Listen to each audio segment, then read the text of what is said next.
It's Throwback Thursday time. Today on the docket, Tazmania. Let's do it. I chose Tazmania today because I've been watching Looney Tunes stuff like Space Jam and stuff like that, and I wanted to play a game in the Looney Tunes universe that isn't Tiny Toons. Ugh. I played enough of that already.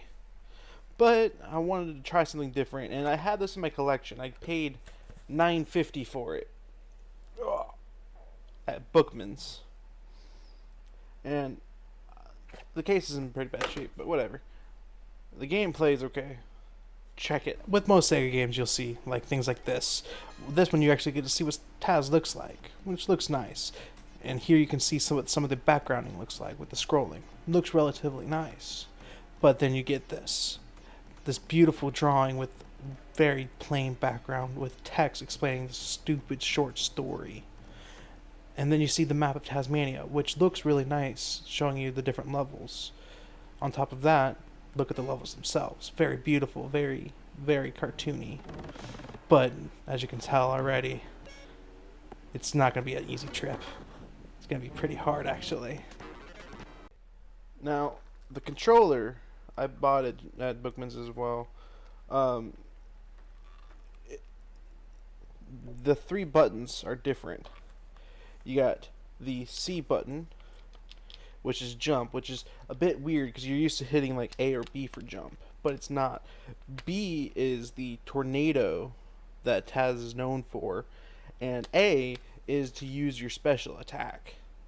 Now, the special attack depends on what food you ate. If you eat the little red rocks, it'll actually cause you to breathe fire. So, it's a bit weird.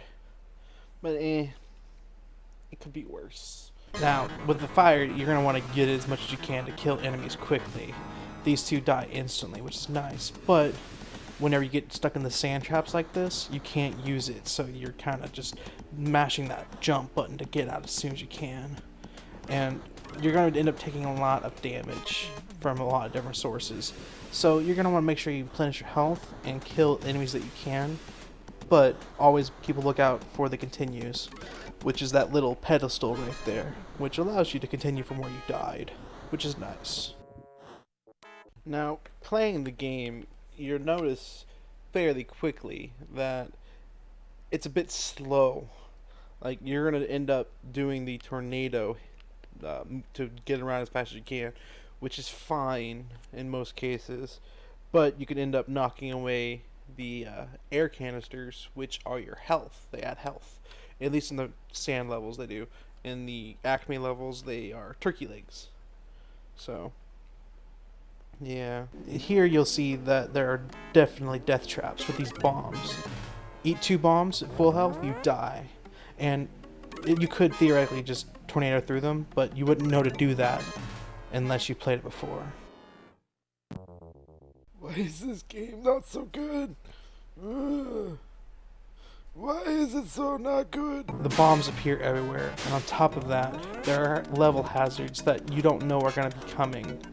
Like here, you see me get the health and the one up there, which is nice to have, which we'll go into that later. But then you have this. Boom. Take damage.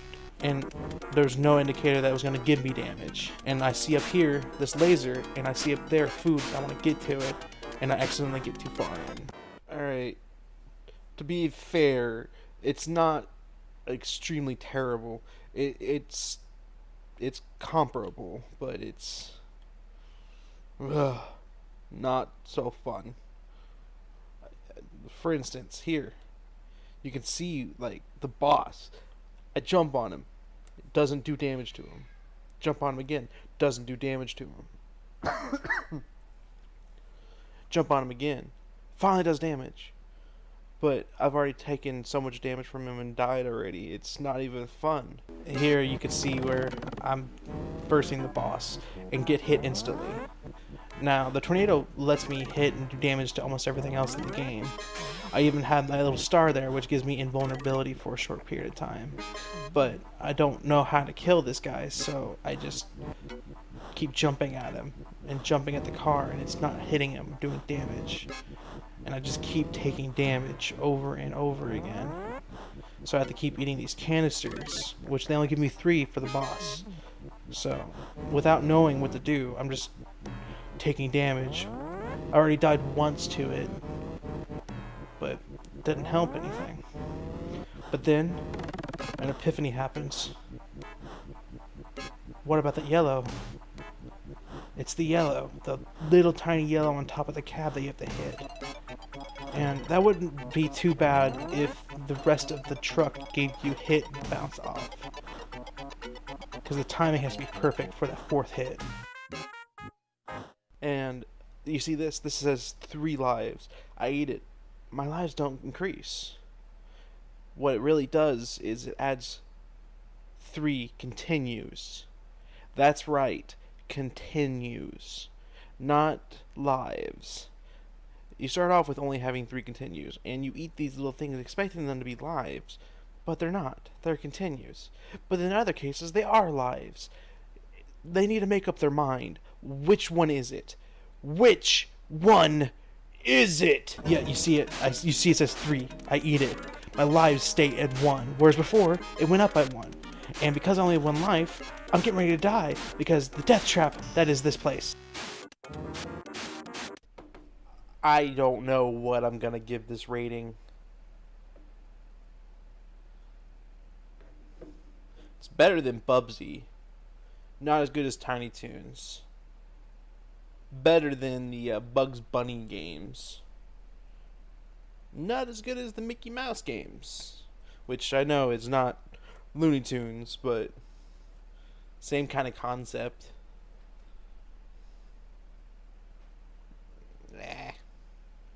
I'll go ahead and give this one 3.5 potatoes. Meh. The graphics are fine. It looks like a Looney Tunes game. It looks like it was drawn by the people that did Looney Tunes. It plays platformer style, pretty standard. And it's got some interesting concepts. Like, I like the idea of Taz going through the levels like he does. But the story doesn't make a lot of sense. There's not a lot of story elements driving it. So it just seems like Taz is just going crazy in Tazmania. Yeah. And then the levels, some of them are pretty straightforward, like the first level was, but then other ones are like, where the hell do I go? And then there's the Acme levels, where you have to deactivate the electronic switches. And one case, there was 4 switches to choose from. You guess 2 of them wrong, you die. That's it. You're dead. That's stupid. There's no way of knowing the first time going in there which one you need to hit. It's trial and error at its worst. I give it a 3.5 because it does look good. It does not play badly. Like, it feels okay, just a little bit slow, not slippery. The concepts are nice. The enemies look nice. Everything about it looks fine. But it's too difficult. Too much trial and error. Not enough actual fun. I really can't recommend playing the game unless you're a really big Looney Tunes fan or Taz fan. I picked it up because I'm a Taz fan. But nah, done. 3.5 potatoes is what it's getting. And I'm going to go and rethink my life.